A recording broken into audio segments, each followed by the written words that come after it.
All right, Patreon partners, welcome back to part 2 of Drawing Comics, aka From Thought to Print. All right, so this guy right here is here so that you guys won't just see my hands moving around. So don't worry about this for now. We're going to talk about more about your story. Because we last left off, we were talking about story and character. We touched on about your character, but we're still going on about your story. So you should have had a little more time to work on your story. So I said I was going to write. I said I'm going to stop saying so, but that's just my word. That's my take a drink word. I said I was going to work on the story as well. So I'm going to tell you a little bit about the story that I worked on, just so that you can kind of follow along with your story. It does not have to be the same as mine, but it just gives you all of a story. And instead of saying so, it's about a school. It's about this guy and his friends in school. Now, that school teaches you how to survive. All right. Now, you might say, why a school? Because 85 to 90% of people can identify with going to school. They might not have liked it, they might not have graduated, but they can identify with going to school. And in school, you have so many different characters that can be introduced, so many different problems that we can all identify with. So think about this. Some of the most popular TV shows in history were about school. And like I said, that's because school gives you a lot of room to grow and a lot of room to develop. And doing that, a lot of people can identify with the things that are going on. They might not identify with your main character, but they could probably identify with one of the friends or one of the people in that story. What does it say? Some of the most popular school shows include like Riverdale, My So-Called Life, Freaks and Geeks. Back in the day, it was Saved by the Bell, and then before that, it was Welcome Back, Carter. But like I say, it allows you to start out, it allows you to grow, mature, and then just go through all kind of things, and people can identify with that. Versus, let's just say, you open up a book, and then there's somebody on his knees in a strange robe, and then there's some angry god up on his throne, and he's throwing lightning bolts at the guy because he's mad. You can't really identify with that. So the writer or the characters, what am I saying? So you would have to find another way to have the audience identify with something in that story, but yet take another book. Your first page is the outside of a school. First page, your second panel would be the interior of a school. You go into the school, you have some bully threatening somebody, you have some cheerleaders over here, you have people at lockers. You got them already. You can identify with that. So now they're like, okay, what's going to happen? I want more. So it's just best to come up with something that you can have your people identify with to grab them right away. As I said, you might not do a school thing, but if you do some kind of far out, you know, space fantasy mission, you got to have something to grab the people. All right, so let's jump back to the story. This guy and two of his friends are picked for a team, and this, as I say, the school teaches you how to survive. I know people are thinking like, what is that? My Hero Academia, but hey, it's not. It's different. It's not about powers. It's just a generic story. So him and his friends have to go to another island to get this flag and bring it back. They have to survive. They have to go, through. The school is on an island. The flag is on another island. So they have to traverse that island, cross the ocean, traverse the other island, get the flag, and come back. But there are different teams that are all trying to get that flag. So it's a simple, generic story, but a lot can happen on the way. There can be friendships, there can be deaths, I'll always do, and traveling, there's a lot of backstory. Oh, my dad was this, or my great grandma was that, or I had to work, to save up to get here. So there's always a lot of backstory in traveling things. So you won't have to worry about trying to figure out too much what you want to do with your story. So this is Square. Okay, I just named the guy Square because I wanted a generic kind of character, something that wouldn't look like anybody else's character. So this is Square, and he has a little square on his black outfit, and he has friends that were picked. The team was picked for Square to go to the other island, and he's got Circle and Triangle. These are his friends. These are like the main characters, with Square being the star of the show. All right, as I said, it's not about how much powers they have. It's about them becoming one, a team, and then fighting off the other teams or beating the other teams. I mean, if you want to fight, you can fight. However, it's just whoever comes back with that flag is considered the winner. You graduate because you learn to work together. You learn to solve problems. So as I say, it's a simple, generic story, but with a lot of possibility to it. And as I said before, your teams, a person, a character being in school, they get to grow, they get to learn, they get to make mistakes, and people can identify with that. Now, back to the first page. When you come up with your character, this is something you're going to have to do, not just for doing it, but for you as well, so that when you're drawing, you will always know the more angles that you put draw your character in, the more expressions you draw, the easier it becomes for you to draw, page 1. And when you get to page 18, he still looks the same because you've got everything you need right there. So whatever costume that he wears, same thing. So it'll be the same thing with characters. Everybody that is in that book, the best friend, the teacher, you don't necessarily have to be this detailed with maybe the teacher, unless the teacher is going to be a vital part of the show. But if not, you can just get away with, 1 or 2 sketches of the teacher.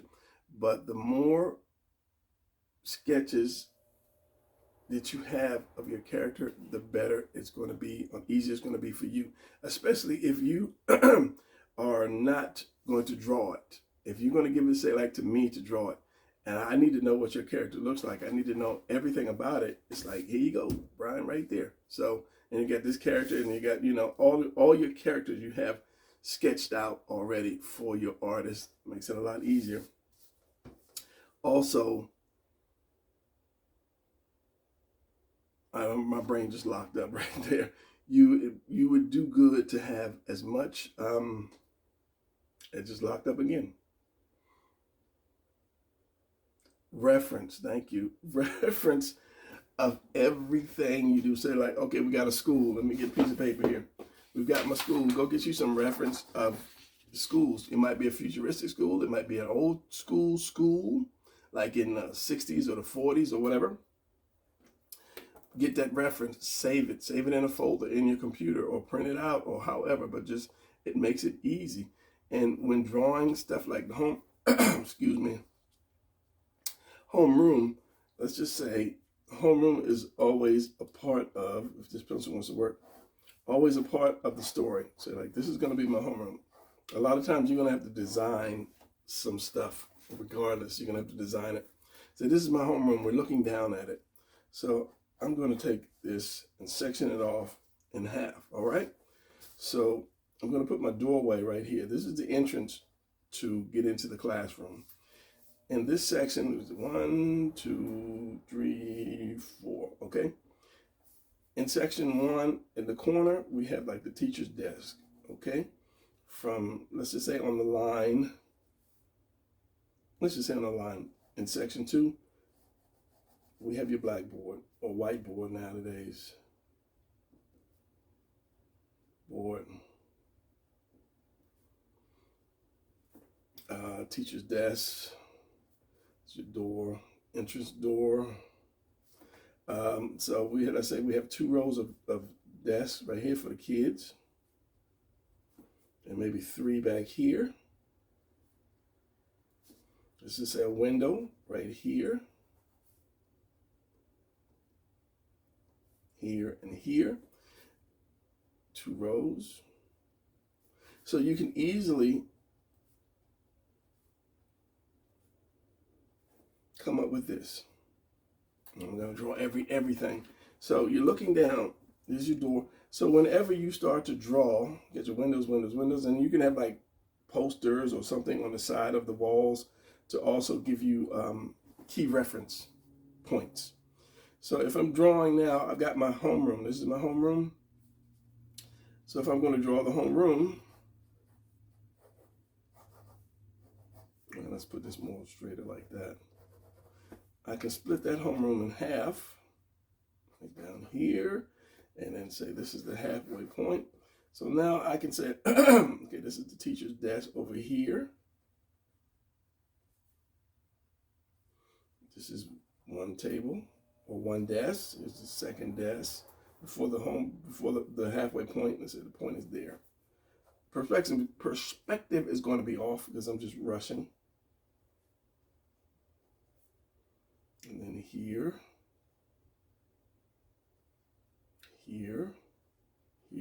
here's my door. Here's the blackboard, and I put it on the line or the whiteboard. And whatever else, as I said, you can have like a poster or whatever. Right here, and something behind the teacher, calendar, the clock, whatever. So that way, when I'm drawing, I'll always know where my figure is going to be at. So like he's going to come through the front door, the entrance door. And then there's somebody sitting down right here. So it just gives you reference. Anytime you draw from whatever angle you draw it from, you'll know, okay, this is the corner, whichever, that could be your back corner right here. And there's a window right here. So this is the halfway point right here. There's a window right here. And you got your, how many, I said, desks back here. This could be Triangle's desk. He's sitting back at the desk. He sits in the back. He likes to sit in the back. You can have also, like I say, posters or whatever there. So you could draw all 4 walls. This could be your front wall. This could be your left side, right side, and your back. You know you have 2 windows in the back. Your, what is this, your right side from the back. Your right side, where's your right side? You have your doorway right here. And you can have whatever, poster, whatever. There's your left side. You have 1 large poster in your front. Of course, you have your split in half. You have your blackboard right here. These are the walls, it's not the chairs and stuff. But it's just easy to break it down. And you want to do that with everything. Like if you have your gym, your lab, what else? Lunchroom. I'll flash a couple pictures up of just some school stuff, for example.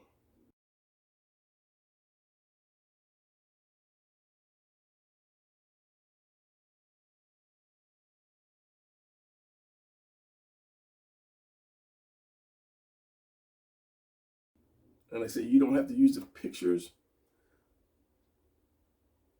You don't have to use the entire picture per se, but you can break or use my brain.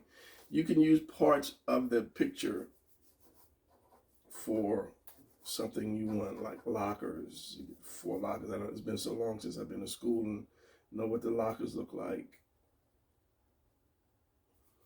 Because when you really want you really want detail in your stuff to convey, unless you just don't care about your story, to convey, you know, reality or realism. I know they have like the number thing here. If you're going to school, you know exactly what I'm saying. You know what a locker looks like, but you don't really pay attention to it. And that's something as artists we need to do. We need to pay attention to stuff a little bit more. You've seen a car wreck, but you never really studied a car wreck before to see how the bumper might, you know, collapse, or how a tire might hang out and what holds on to the tire. So, you know, just things like that as artists we need to be able to do. So you would have a lot of work ahead of you when you're doing a story, especially if you're doing a science fiction story and there's no real reference. You're creating your own everything. Let's say Star Trek. I mean, these guys had the beam down, transporter chamber, the dilithium crystals, the warp drive, all that stuff nobody came up with. So they had to design all of that stuff. So I know it took them a while to just the uniforms, the phasers, the controls on the control panels. How did the ship fly? They didn't have a steering wheel. They were just pushing buttons. So, did they ever come up with this button is for this button is for that, this button is particularly for that? Or did they just play around and just make believe? What was it? It was a movie that was like that. And the guy was like, I don't know, I just push buttons. And they were like, well, you had to, all those years of just pushing buttons, you had to have known what button did what. So when they made the ship, I can't think of the name of this movie. You probably know what it is. They made the real ship because the aliens came to Earth and they thought that these guys, these actors were really this crew and they needed them to save their planet or something. So they made the ship. They created the ship from, everything they saw, and it had the warp drive and the weapons and so forth. And the guy was like, it was a prop, so it never flew. But they said you had to, all those years of doing that, you had to know what this button did. And they told him just sit there and practice it and get it right, because the ship was going to do what the buttons were supposed to do. So yeah, I can't think of that movie. It was a pretty good movie too. So yeah, that's a lot of things you think about, because when people want to come and they say, I'm going to write a book, I'm going to make a comic book, and then they just draw a character and the character's fighting somebody and, they're in this world and name the world. But then you don't think about all the stuff that goes in between. And your book won't last if it's just, A fighting B because A wants to be stronger than B, but B wants to be stronger than A, or, they want to take over this city and they want to take over that city, but how does the city work? What's the structure of the city? What does the interior of the buildings look like? Just all the kind of stuff like that you need to know as you create your own world book. It's not about, oh, this character, look at this character, he looks good because he's got this cape that talks to him, or he's got these boots with wings on it. That's got nothing to do with the comic book. It's got nothing to do with the story. Spider-Man. Spider-Man was extremely popular because he was a high school kid and he had his powers, but the powers got in the way of him being a high school kid. It was about him being a kid more than it was about him being Spider-Man. And that's what made it so popular, because kids could identify with the problems he was going through. He wanted to stay in school and talk to his friends, not, have to escape and then go save the world. It just became a hassle for him. And that's why that book was so popular. And if you can tap into that I don't want to say message, that formula, then your book will be popular too. You've got to have people identify with your character or your character's situation. It's not about his clothes or his hair or whatever. It's about what's happening that makes people identify with it. It's like, I'd say Batman. Batman was a billionaire. His parents died. I wasn't sure if he did actually avenge them, but the fact that every night he would dress up and go out, he didn't have to. The man had $1 billion. You think I would go to work if I had $1 billion? I'd get up every morning and dress up and go out and drive in traffic and go to some job and doing whatever. If I had $1 billion in the bank, no, it wouldn't last very long. So yeah, he didn't really have to do that. I mean, what was his motive? Just, oh, I want to save Gotham. I want to save Gotham. You're a billionaire. Your money could have saved Gotham. You could have hired more police, military, something like that. But yeah, so there was no need to. So I mean, but Batman's one of my favorite characters. I'm not gonna dog it. It's like Superman. What can I say about Superman? It's Superman has gotten ridiculous. Now it's to the point where Superman doesn't have to breathe. He doesn't have to eat, and he doesn't have to drink. He's basically invulnerable. He can go and live in the sun for months on years or whatever.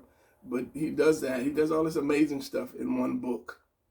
So the next book comes, and there's some writer, and then somebody's robbing a bank. Superman shows up, The guy shoots him with some kind of ray gun and it kicks Superman like 3 blocks away. He just was living in the sun before, and now some little ray gun is hurting Superman. Come on now. That's the thing, but it's not the character. It's the writers that figure, okay, let's have him do this, have him do this. He's fighting Doomsday, okay? Fighting Doomsday. I remember in the book, and I said this in another video, that Green Lantern was a galaxy away, some other galaxy, fighting somebody, and he was losing, and he called for Superman.